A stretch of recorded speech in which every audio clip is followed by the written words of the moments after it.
ನಿಮಗೆ ಪ್ಲಾಸ್ಟಿಕ್ ಅಕ್ಕಿಗಿಂತ ಅಕ್ಕಿ ಚೀಪ್ ಆಗಿರುತ್ತೆ. ಆಕಾರ ಒಂದೇ ಇರುತ್ತೆ, ಬಣ್ಣ ಬಿಳಿ ಜಾಸ್ತಿ ಇರುತ್ತೆ.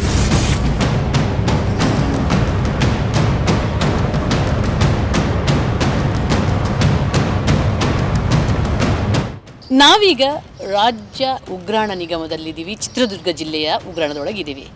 ಇಲ್ಲಿ ಕೇಂದ್ರ ಸರ್ಕಾರದಿಂದ ನೇರವಾಗಿ ಏನೋ ಚಿತ್ರದುರ್ಗ ಜಿಲ್ಲೆಗೆ ಸಪ್ಲೈ ಆಗುವಂಥ ಅಕ್ಕಿ ಇಲ್ಲಿದೆ. ನಮ್ಮಲ್ಲಿ ಕನ್ಫ್ಯೂಷನ್ ಇದೆ, ಸಾರವರ್ಧಿತ ಅಕ್ಕಿ ಅಂದರೆ ಏನು, ಅದರ ಬಳಕೆ ಮಾಡಿದ್ರೆ ಏನಾಗುತ್ತೆ, ಮತ್ತು ಈ ಸಾರವರ್ಧಿತ ಅಕ್ಕಿ ಏನಾಗಿದೆ ಅದು ಪ್ಲಾಸ್ಟಿಕ್ ಅಕ್ಕಿ ಅನ್ನುವಂಥ ಕನ್ಫ್ಯೂಷನ್.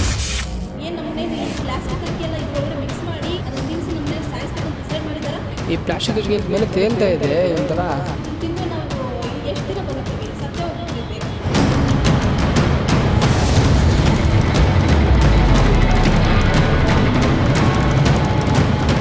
ಅದರ ಬಗ್ಗೆ ನೇರವಾಗಿ ನಾವು ಸ್ಪಷ್ಟನೆಯನ್ನು ಕೇಳೋಣ. ನಮ್ಮ ಜೊತೆ ಇದ್ದಾರೆ ಚಿತ್ರದುರ್ಗದ ಉಗ್ರಾಣ ನಿಗಮದ ವ್ಯವಸ್ಥಾಪಕರಾಗಿರುವಂಥ ಲೋಕೇಶ್ ಅವರು.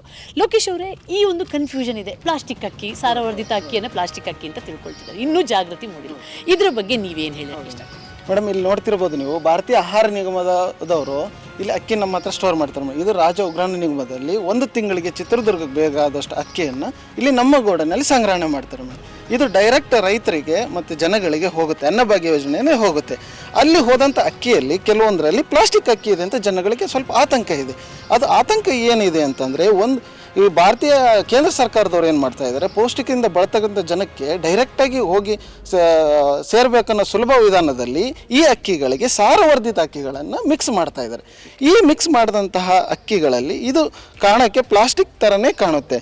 ಇದರಲ್ಲಿ ಯಾವುದೇ ಆತಂಕ ಬೇಡ, ಇದು ಒಂದು ನ್ಯೂಟ್ರಿಷನ್ ಆಗಿರುತ್ತೆ. ಇದನ್ನು ಯಾವುದೇ ರೀತಿ ನೀವು ಇದು ಆತಂಕ ಪಡುವ ಅಗತ್ಯವಿಲ್ಲ. ಇದು ಈ ಅಕ್ಕಿಗೂ ಆಕಿಗೂ ಸ್ವಲ್ಪ ಡಿಫ್ರೆನ್ಸ್ ಇದೆ,